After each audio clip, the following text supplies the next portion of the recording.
This show is brought to you by Safety FM. Over 25 years helping leaders reducing errors and incidents. Here is your host of the Essential Leadership Cycle podcast, Rob Fisher.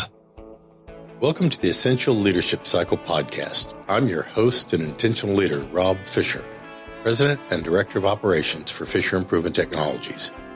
We've spent the last 25 years helping organizations and individuals understand how and why people make mistakes, especially mistakes that could prove to be catastrophic, and how you can either prevent those mistakes, reduce the probability that a mistake happens, or mitigate the consequences of those mistakes.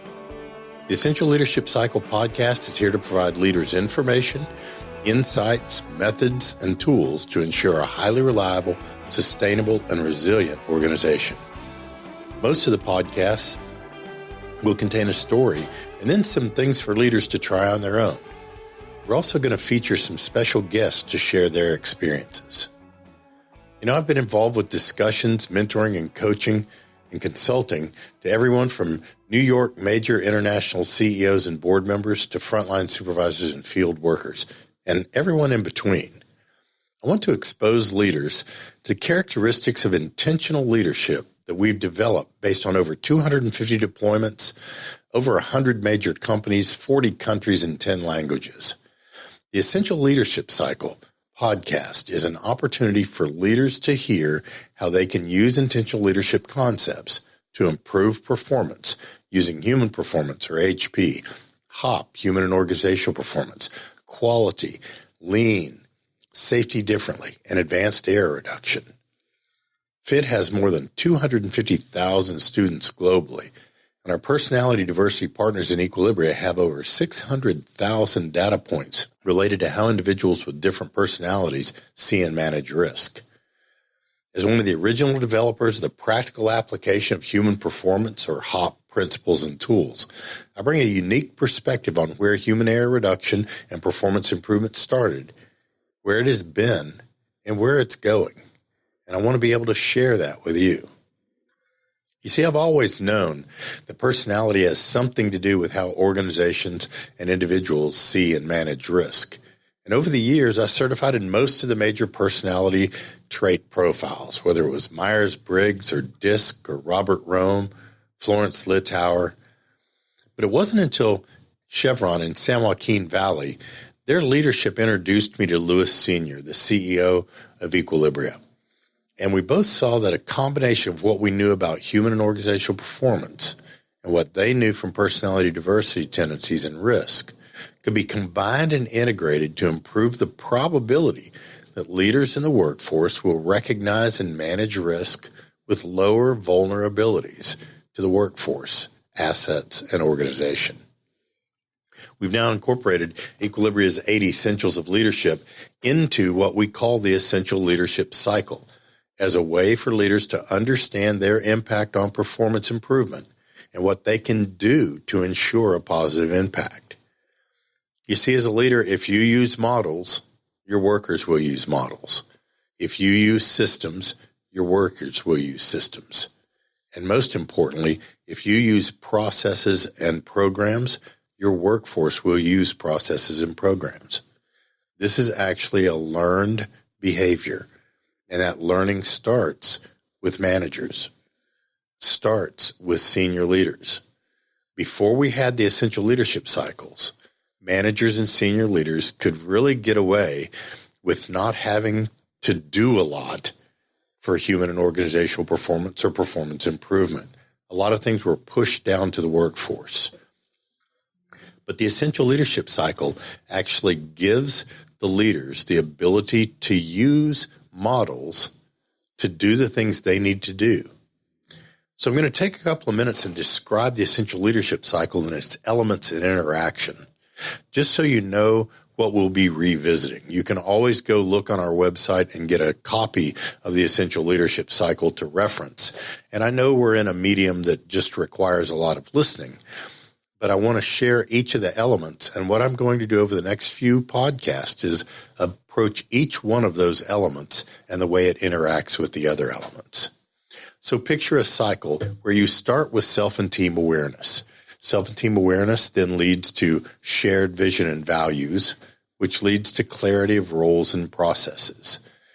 If you have good self and team awareness, good shared vision and values, and good clear roles and processes, which, by the way, most organizations, if you just ask the leadership if they have those things, they will tell you yes.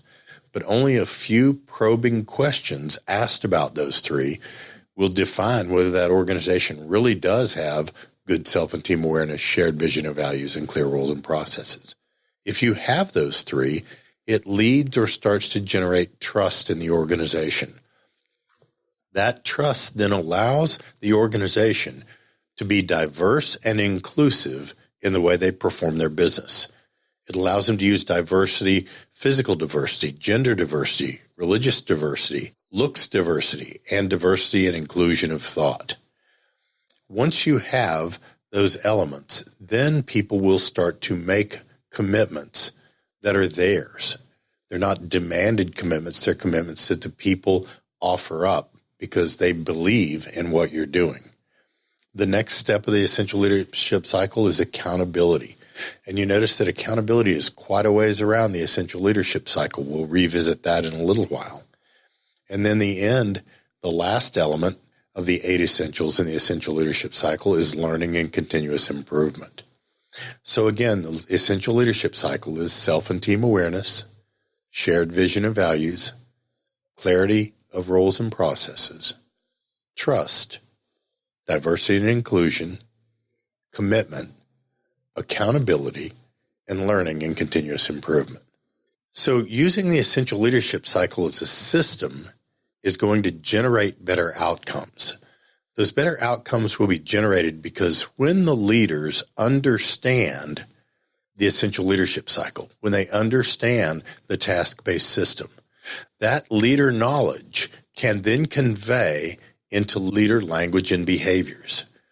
Those elements of leaders changing their paradigms and those paradigm changes, changing leader language and behaviors, will be seen by the workforce if you engage properly. Rather than asking the workforce to merely start changing their language and behaviors because you tell them to, start changing your language and behaviors and then engage with the workforce on those things that you are doing different, those things that you have learned differently, those things that you are saying differently. So today you can actually start to change the way you talk about success and failure.